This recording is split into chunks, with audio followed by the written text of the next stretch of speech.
Hi there, Sarah here with a full week of workouts for beginners at the gym. I'ma need safety. Tell the op can't snake me. Ray gun off safety. My girl so tasty. If you are completely new to fitness and you're looking to build new habits, go watch my video on how to start your fitness journey from scratch first. You can also find timestamps for everything in the video in the description down below. Before we get into the actual workout, I want to address the title of this video, which is workouts for weight loss and toning. When it comes to weight loss itself, the most important variable is going to be your nutrition and making sure that you are in a calorie deficit. The best type of training for weight loss is going to be resistance training, which is simply moving your body against resistance. So body weight, cables, machines, free weights, and so on. The reason for this is because resistance training is the most optimal way to build muscle. And by having more muscle in your body, you're going to burn fat more efficiently. So the more muscle you have, the higher metabolic rate. What is toning? Toning simply means having muscle and a lower body fat percentage so you can actually see that muscle tone. So how do you actually work out for these goals? It depends. There's no one size fits all when it comes to fitness and training. Your lifestyle, your schedule, availability is going to play a major role in the amount of time and frequency you can dedicate to working out. Let me know in the comments if you would like me to create a video on how you can create a training program for yourself. For beginners, I found that the majority of people do really well with training 3 times per week, although depending on your schedule, this number can also be 2 or 4. With training 3 days per week, full body workouts are going to be the most optimal for your progress because studies show that training the same muscle group 2 to 3 times per week is going to be better for your progress than training it just once per week. Now let's get into the workouts. We're starting off with a warm-up. Please don't forget your warm-ups. I like doing a 5-minute low-intensity cardio warm-up like walking. Here I'm doing a slight incline walk at about 2.5 miles per hour, followed by a dynamic warm-up stretching routine. You can watch my 3-minute dynamic warm-up video that's linked right here. We're starting the workout with the wide grip assisted pull-up machine.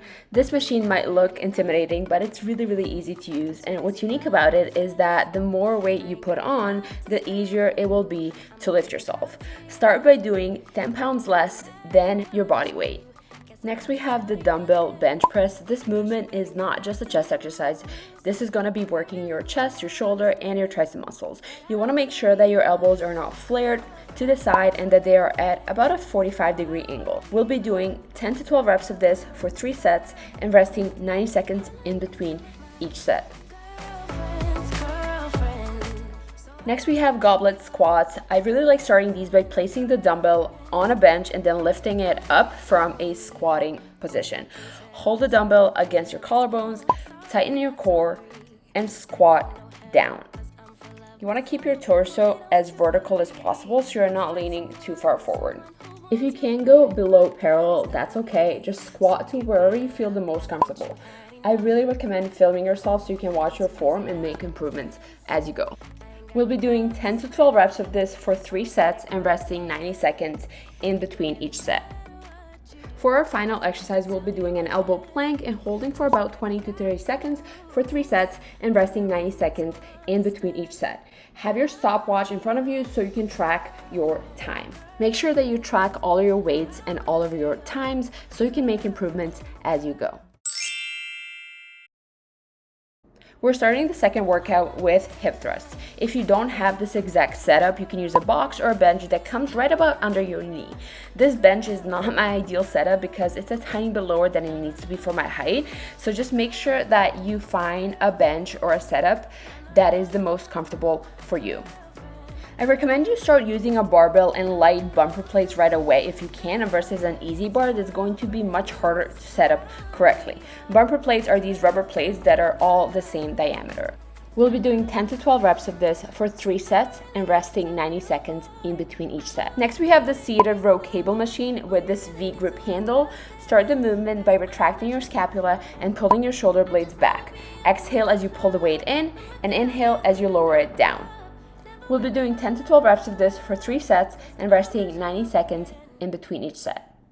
Next, we have dumbbell lateral raises. You want to make sure that during this exercise, your elbow is not locked. See how I have a slight bend in my arms. When lifting the weight, you want to think about pushing your hands upward to the ceiling, holding the top position, and then going down. Our last exercise of this workout is going to be dead bugs, which are going to be targeting your core and pelvic floor. Before starting the movement, you want to make sure that you exhale to bring your ribcage down and flatten your back onto the floor. Start the movement by extending one leg and bringing it down just above the ground. We're starting off our day 3 with the incline chest press machine. Before starting the movement, you want to make sure to adjust your seat height so that when you sit down, your hands are at your chest level. When it comes to choosing your starting weight, always start light or with whatever weight you feel the most comfortable with. Coming in hot are the assisted neutral grip pull-ups, and you might be wondering, why are we doing similar things 2 times this week? And it's because pull-ups are the best exercise that you can possibly do, in my opinion, for your back. We'll be doing 8 to 10 reps of this, and once you're able to do 3 sets of 10 with a specific weight, you're ready to lower the weight the next time you work out. Also, please be careful getting off of this thing. I've definitely had things happen in the past. Next, we're going to be doing this angle leg press, and you can do your first set with just the machine until you become comfortable with the movement itself, and also to make sure that you know how the safety handles work. As you're pushing the platform away, do not lock your knees here at the top. We'll be doing the same rep range, which is 10 to 12 reps for 3 sets and resting 90 seconds in between each set. Lastly, we're going to be doing a full planks for our last exercise. You want to hold this position for about 20 to 30 seconds.